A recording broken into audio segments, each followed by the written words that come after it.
jerk off, not explore, not be mindful, not learn anything, not be aware of how you're functioning or helping yourself function in the way that you want by trying different techniques or different thoughts.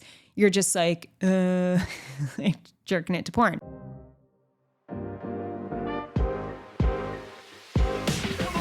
Welcome to What I Love About Sex, where some incredible guests and I, Steph Kanowski, will be bringing you the tools for improving your sex life with topics such as sex issues with your partner, sexual self-confidence, premature ejaculation, sexual shame, masturbation, sharing your fetishes, orgasmic pleasure, and more.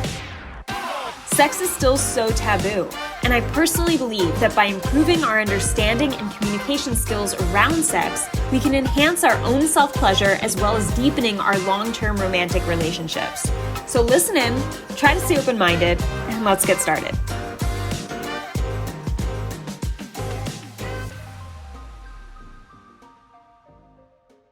Hey guys, welcome back to another episode. I hope you're doing great.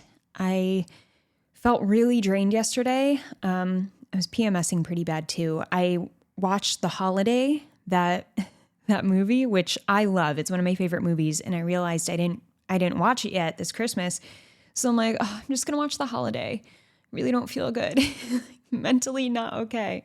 So I lay down, I'm watching The Holiday, and the little old man in the movie is just adorable. He's like he's just like the sweetest, kindest, funniest old guy.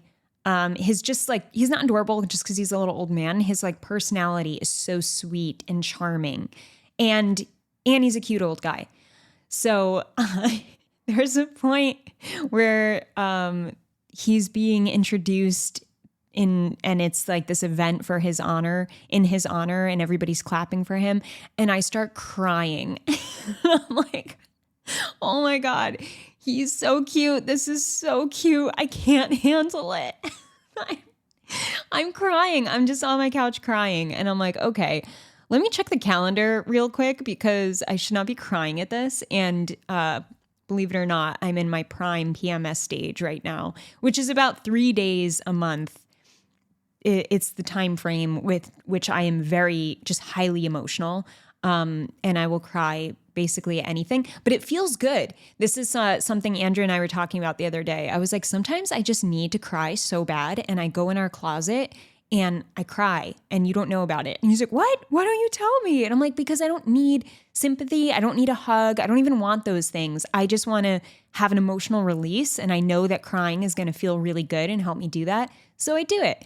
But yeah, anyway, it was just funny because I told him about this last night and he was cracking up. He's away on a trip. He's in Miami right now for this business retreat. Sounds pretty awesome. So I hope he's having fun. So far, it seems he is. And yeah, so anyway, after I watched The Holiday, I was prepping a bit more for my Healthy Masturbation Masterclass, which I did last night. And you will be able to access it and buy it at this point on. You should be able to buy it as of now. It should be in the link in the description. If not, you could check tomorrow. It will definitely be there.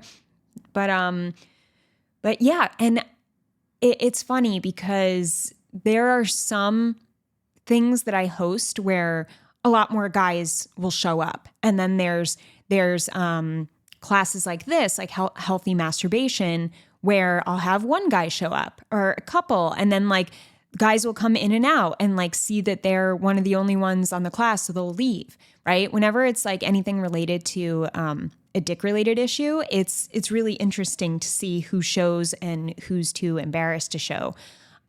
This is also something that is difficult for me from a business perspective, is really being able to do things I want to do in terms of and I know this is possible. It's just I gotta find a way that's more difficult than other coaches. But the first thing is hosting in-person events, because like what guys are going to show up for an in-person event about premature ejaculation they're struggling with, right? Or delayed ejaculation or erection issues. And even sex with their partner. Like I think that that's the probably the easiest way to get them in. And I was brainstorming with this guy I met at an Austin picnic, which is so Austin. Hey, like we're hosting and Zach, this guy I was talking to, is actually the event host of this picnic. And he did an awesome job. There were like 50 people who signed up, and then about 40 of us showed. So it was a really cool, fun crowd, and a great way to make friends. That's what's great about Austin. There's so many people willing to host events like that and do things. And then you get to these events and the expectation is that everybody wants to make new friends. So everyone is really just out there and like willing, like you could just walk up to a group of people and they let you in right away, open arms. Like it's really, really interesting. I've never been anywhere like it. I was raised in Jersey. Then I moved to LA. So I was in Santa Monica, the LA area. And then I moved to New York City. And none of those areas did I ever experience such an open arms community of people. I know that Austin is known for being friendly. I wonder if it was friendly before it was a huge transplant city, because, there are a lot of people moving here later years in life wanting to make friends. So it would make sense that they're more friendly in this way. But I wonder if it was always like a friendly city and people just kind of pick that up when they move here. I feel like I've become more friendly since I moved here because of the community of people and how most people are. You go in an elevator and you just automatically talk to the person. It's like New York, I wouldn't even look at the person. I'd be like, look straight ahead. Do not make eye contact. No, it wasn't that bad, but it was similar to that. But anyway, so going back to my conversation with Zach, I was talking about, these little business hurdles I have of hosting an in-person event and seeing how to market it in a way that would have guys come. And he was like, I think to really target the wives or the girlfriends would probably be better, because then the wives would be like, oh, let's go to this thing, and the guys might just go. So we're kind of like playing around with the ideas. I have to do a better job of asking my audience about this. It's just I haven't really, been that obsessed or that wanting to host an in-person thing. But another setback for me business-wise is referrals, because referrals are the best business model. And that's what every business should go after, is like, how can I build a strong referral system? So that's how I get clients. And for me, even if I get my clients great success, they're not very likely to tell their friends about it. Like, they're not going to be like, oh, I worked with this sex coach and she helped me do this. It's like, what, dude? So I've talked to clients who are like, yeah, I probably I'm not going to tell anybody about this. Like, blah, blah, blah. I'm so thankful for you. I'm just like, fuck. So anyway, very, very interesting situation that I am in as a business sex coach for men specifically. And it's interesting when I have conversations with other business owners and they're like, whoa, I never even thought about that problem.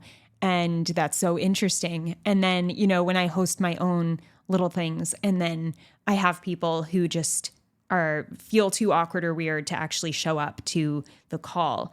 And, I feel for these guys, because I mean, my clients, even when they will come on a call with me, sometimes the first session, and this is after they've invested financially in me, and they'll come on the session and be like, this is kind of weird for me, but I'm just going with it because I really need to fix this problem. And, I want your help. So they'll even admit, like, this is hard for me. And I've actually taken the step to invest and get going on the program with you. So it is super interesting. And, so last night, definitely didn't expect a lot of people. There were a bunch of you guys that signed up, but had very low expectations for showing up live. But the one guy that did had some awesome questions, and I hope that I helped him out at the end when we were going back and forth in a discussion.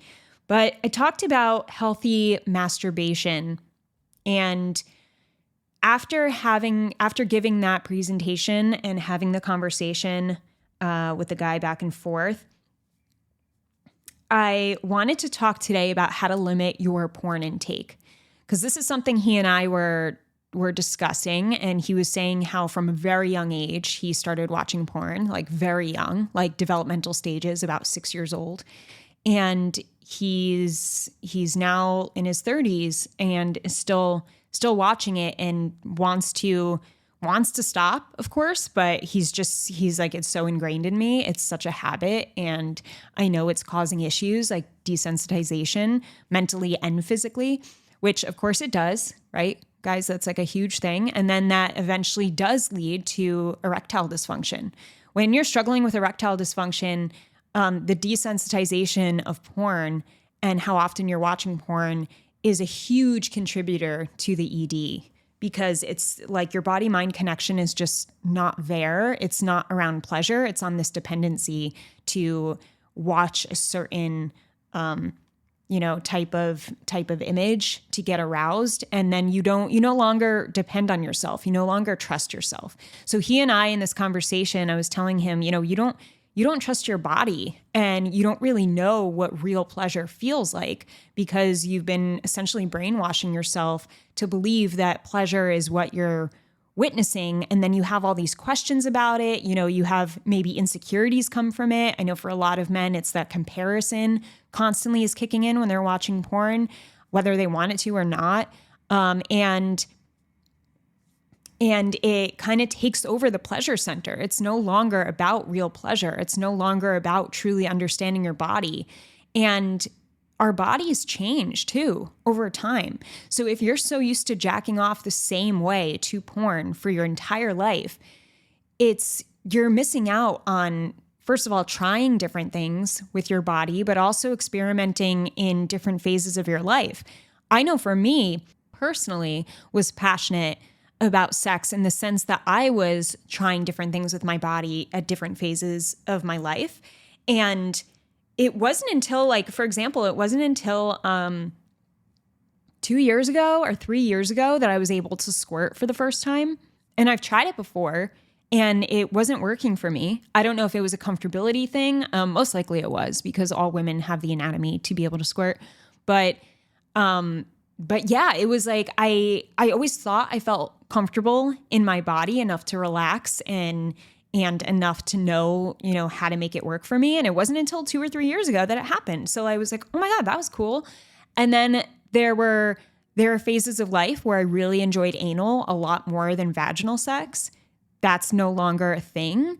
But I was very anal over vaginal always. And that was interesting. That was a phase of life that no longer is the same, right? So and then there are times when I liked oral stimulation done a certain way in a certain motion, and now I no longer want that motion. I want something different. So even myself understanding that there are ways of, having, when I would have sex and I would question, is it the partner or is it, that's not really doing it for me anymore, and getting spanked and whipped. That was also something that I used to like, not whipped crazy hard, but just that intensity was something I liked at one point. Then I didn't. Then I liked other things, so it's wow, I've grown with myself, and I had to question, is it my partner or is it me? And it got to the point where I realized it was me. And when I think about it from this perspective, and I compare it to you guys, or I just look at you guys, I'm like, wow, if they jerk off the same way their entire life to porn, mostly, they're missing out on all this understanding their own body. And then they can't bring it to their partner, and they can't have a really good experience that they actually prefer and feel really good about with their partner, And then you tend to blame your partner when really it's you got to look at yourself and understand how your body is changing, or how it's changed over time, and how maybe what you want now or what you desire now, physically or mentally, is different. And that's okay. That happens. That's normal. But if you're doing it the same way over and over and over, most likely you're just going to dull your sexual experience. And it's going to feel that way during masturbation and with your partner. Like sex will become boring if it's the same every single time. You're stimulating the same parts of your body every single time. And by stimulating the same parts of your body, I mean, you're stroking your dick the same exact way for years and years and years and years. And you never experiment with certain parts of your dick, giving the certain parts more attention. Some guys like to pay more attention to the head, some the frenulum, others the shaft. And then even when it comes to the shaft especially, like are you going a little harder and then softer and or not giving yourself death grip? Obviously we don't want to do that, but there's different motions, there's different speeds, there's different grip styles. So there's just so much you can do. And then there's we're not even talking about the anus. We're not even talking about your prostate gland and stimulating that through your rectum. We're not even talking about anal play, which is maybe just like putting a vibrator up to that exterior of your anus. Like that's other play that is there for you. But if you're not trying things, I'm not saying you have to try the backdoor stuff if you don't want to, but if you're not trying things, even like with your dick and what you got, and you're not trying things that have to do with your body as a whole instead of just your dick, you're missing out on so much, guys.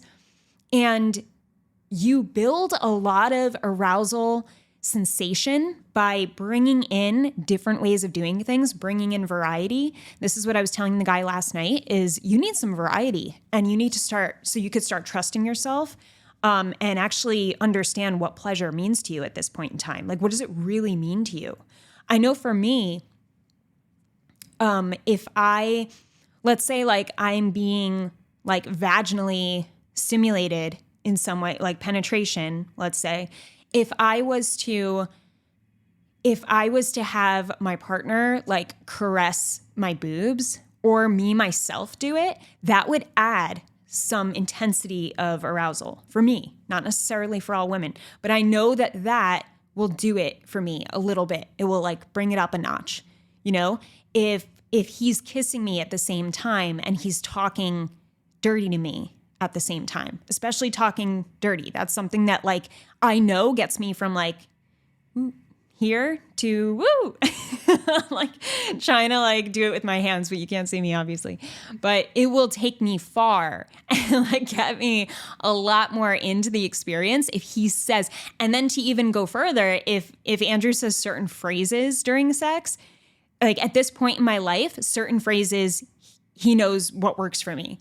And what's interesting is like these phrases didn't work for me like couple years ago, but they do now. And then there are ones that he continues to say, or he was like, I don't know, this is funny because it was a few months ago he was saying it. And I was like, that honestly, when you say that, doesn't turn me on anymore. And he was like, really? And I'm like, yeah, just like, I don't even like it anymore. So just stop saying that.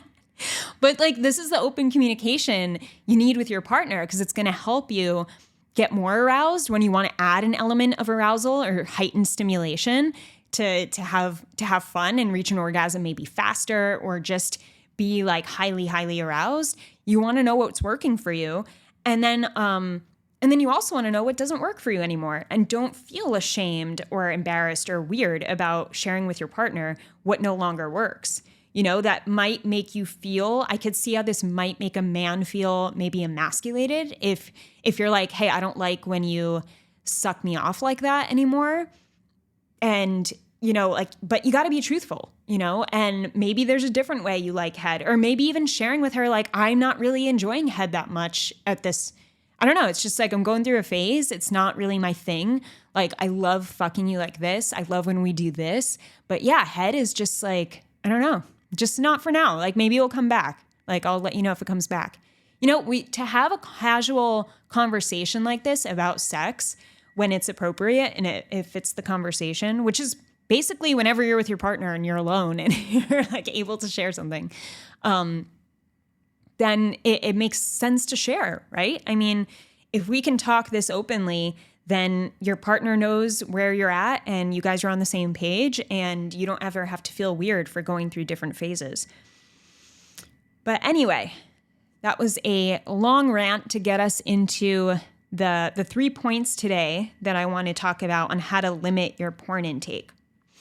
A lot of you guys know that I am not I'm not anti-porn. I'm not someone who's like, stop watching it immediately, completely, get it out of your life. Would I say that would I advise that or recommend that for most men? Probably, yeah. But overall, I myself don't see porn as bad in itself. It's how the majority of us are using it in a way that's desensitizing ourselves and giving us false expectations, messing with our head, and taking us away, most importantly, taking us away from being mindful and aware of our own bodies. So basically what I've been talking about in the last 10 minutes or so, when you're not exploring yourself and you're not aware of how your body's changing, and you're not intentional in figuring that out, you're not prioritizing it, right? Because we have shit going on. Like, we have life. We're not always prioritizing sex as much as me or as much as like some people. You know, sometimes we go through phases where I went through a health phase. I wasn't prioritizing sex at all. I was prioritizing my health. Still kind of am. But like, we go through phases. That's okay. But if you are at a place where you're not prioritizing sex, then you for sure should be away from porn. And you should, when you do masturbate, be focused on yourself and your body. If you are prioritizing sex and you have a lot of time with sexual partners and with yourself, and you're really horny at this time in life, you're just wanting to fuck, you think about sex constantly. Even if you don't, even if you're just like, I want to prioritize it and I have it once a week and I masturbate once a week or twice a week, then awesome. Then you have more time. If you're prioritizing it, most likely you're dedicating more time to have the space to have that mindful masturbation practice. And you can have porn along with it if that works for you. If it doesn't, don't do it. But I'm saying that because you can, when you're mindful and you're intentionally mindful, then you notice a difference between when you're mindful and when you're watching porn. When you're mindful, you're actually learning about yourself. You're actually building trust in yourself sexually. You're noticing how you function and what types of thoughts help you function the best way you would like to, right? You're able to play with different parts of your body to the point where you're like, oh, I didn't realize that felt so good. And I never thought to do it faster or harder or like hold a vibrator against it. And you take more time to experiment. And then you realize that when you watch porn, you're like a brainless moron. Myself included. I'm not calling you guys morons, but it's a brainless activity. It's mindless. There is nothing really going on other than you watching like whatever you're watching and not having to do anything but jerk off, not explore, not be mindful, not learn anything, not be aware of how you're functioning or helping yourself function in the way that you want by trying different techniques or different thoughts. You're just like jerking it to porn, right? Big difference.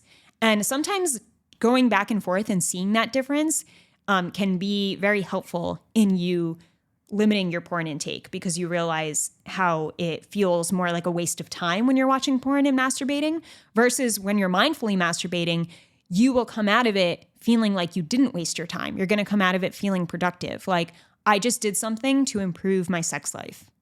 And that's how you want to feel. Like, I mean, it doesn't have to be like always intense and learning about yourself. You know, sometimes a mindful masturbation technique can just be you laying on your bed, like jerking off, but you're not using porn. You're using your own mind and it's just you and your body. You know, you don't have to go crazy thinking of all these different things and explore every single time. That's not what I'm saying, but you get used to just being with your body.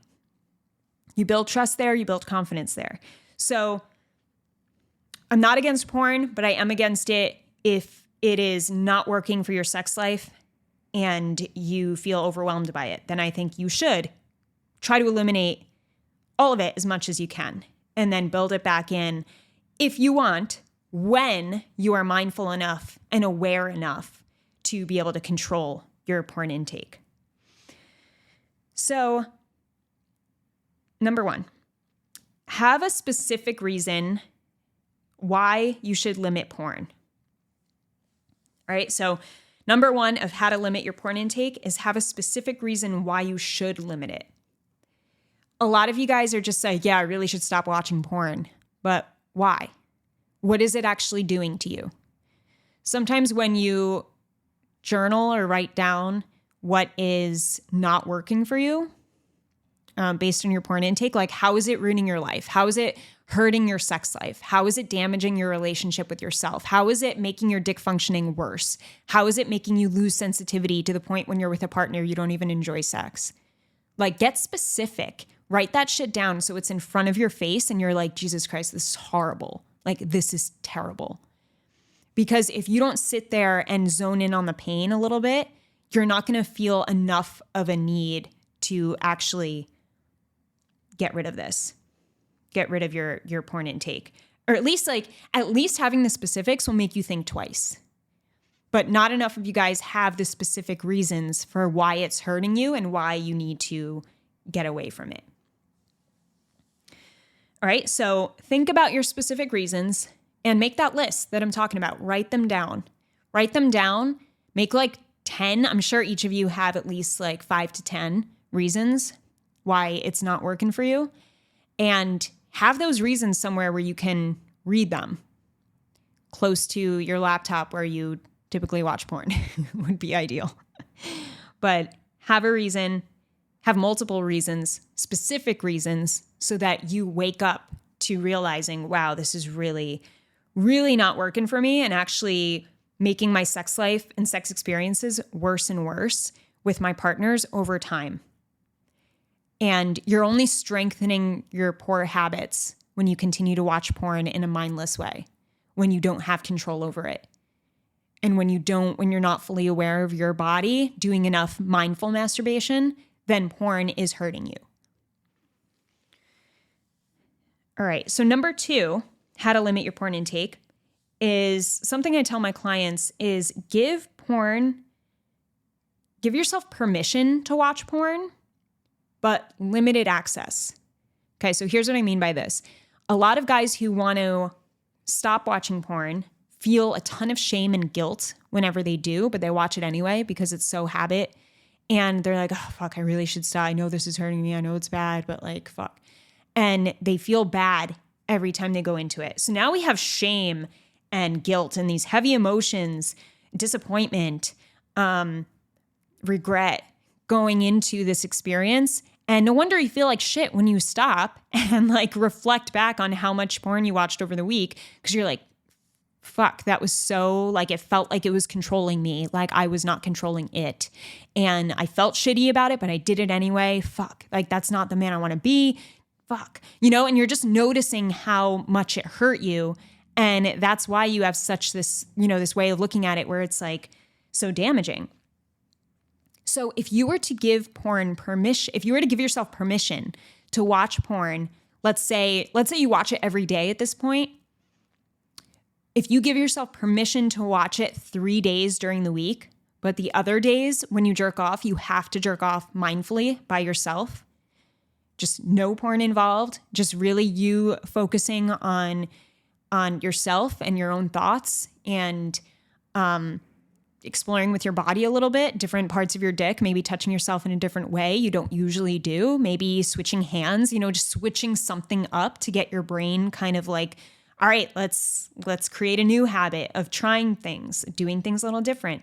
If you were to give yourself permission for 3 days and then the 4 days you do the mindful, that would be a great place to start. So see what that does is, and I'm not recommending this to everyone, like this is, of course, take it or leave it. I'm not a porn expert. I'm not an addiction expert, but this has helped clients of mine who I gave this recommendation to, because then they don't feel shame. They don't feel as much shame. They typically do still feel bad doing it, even when they give themselves permission. Some of you maybe you won't as much. You definitely won't as much, but maybe you won't at all.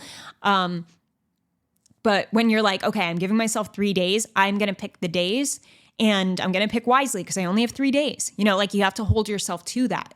But you will find holding yourself to that will, of course, limit your porn intake. You're going from 7 days to 3 days. That's good, right? You're limiting. You're feeling in control because you gave yourself that rule and you're staying in integrity with it. So you're following through on what you said you were going to do. And when you go into it, there's not going to feel as much guilt or heavy emotion because you're telling yourself, all right, I'm giving myself permission. This is going to help me in the long run. I know I'm still working on building a habit to get out of this, but I'm going to get there. Okay. That's an entirely different way of going about it versus you're much more likely to watch it if you just tell yourself, all right, I'm going to try to not watch it this week. If you haven't built any specific reasons to stay away from it and you haven't released some of those heavy emotions attached to it, you're just going to continue the habit of watching it. So yeah, you could take it or leave it, but I think that giving yourself permission based on where you're at, maybe for a lot of you, it's just giving yourself permission for 1 day a week. Maybe it's 3 days. Maybe it's permission for 5 days a week because you're like, oh my God, that'd be too much of a jump from every day to 3. Like, what's going to help you get to the very next step of feeling in control, limiting the porn, increasing the mindful masturbation? All right. And then lastly, point 3 is prioritize mindful masturbation and how you're going into it. All right. So what I just mentioned was another important part of this when you're limiting your porn intake is to increase the mindful masturbation. So to increase the mindful masturbation is to, number one, realize porn and masturbation are not the same, right? You can masturbate without porn. Masturbation has amazing health benefits to it. Masturbation helps you create a healthy relationship with sex, with your body, with your performance, with your functioning, with your experimentation. It helps your sleep. For a lot of people, it helps you reduce stress. It helps you alleviate anxiety and stress. It's great. All right. But you have to use it in a way that is mindful. So when you're prioritizing the mindfulness aspect of it, that means you're going into the masturbation session knowing how you're going to do it. Like, have a step-by-step, like 3 steps, nothing crazy, but just like, all right, I'm going to use some good lube. I'm going to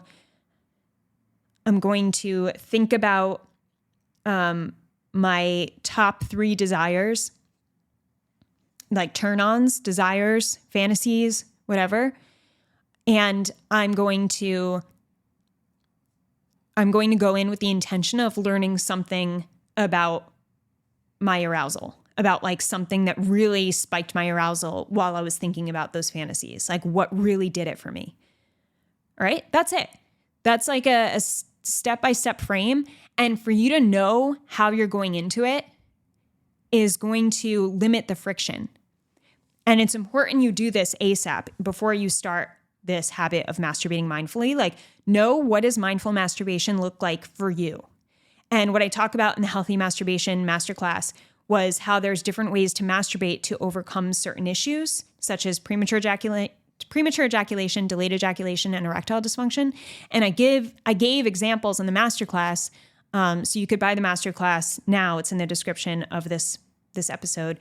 But I give you specific frameworks for mindful masturbation to overcome each of these issues in enough time. So you'll see specific, clear examples of like what you want to be, the type of thing, how your intention going into it, what you want to be thinking about, how you're going to masturbate a little differently than you normally do with the time frame, with how you go about it.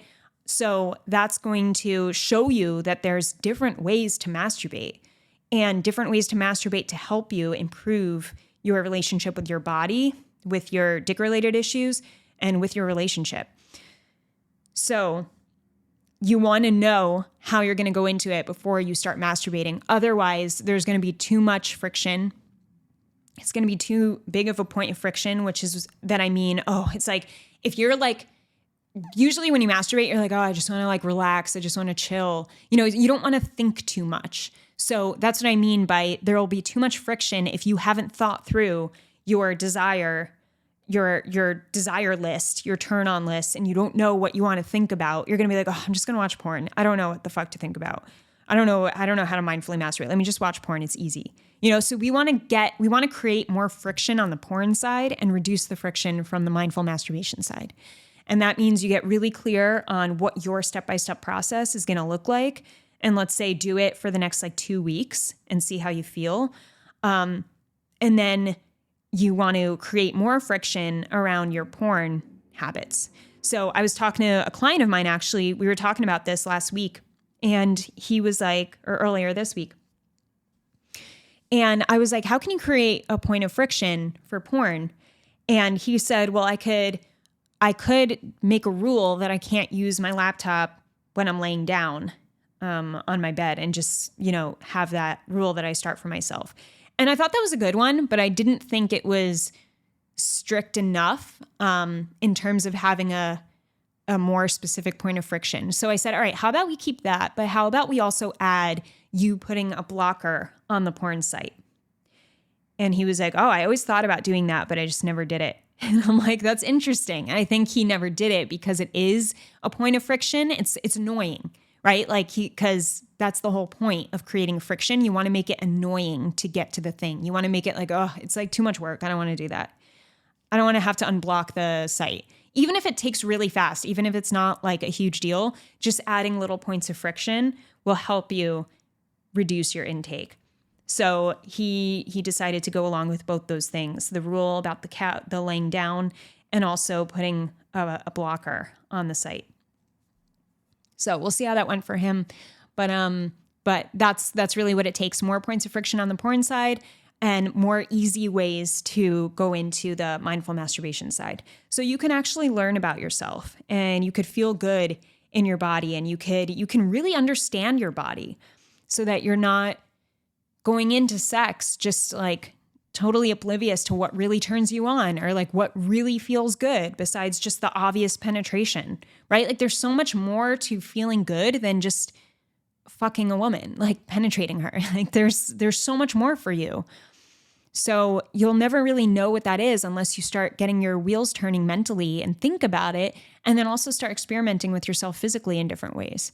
And when you do this, I mentioned this in the masterclass too, and talk a bit about it, is that when you have more mindful masturbation sessions, you get so comfortable but you get so comfortable in your body with the experimentation and with thoughts of what really turns you on and the awareness of oh, wow, this turns me on a lot. And when I thought about that got me so hard, so fast. And when I played this out in my head and when I touched my dick like this, that brought me here. That really kind of turned me off, actually. The more you learn about yourself, the more sex confidence you have, and you bring that into your relationship. Not only the energy of confidence, but also the ability to communicate more. Because if you're learning and you trust you're learning about your body sexually, you're trusting yourself sexually, you're much more likely to share with your partner, hey, this really turns me on. Hey, I masturbated about this the other night and I was thinking of us doing this. You want to try it? I thought it was so hot.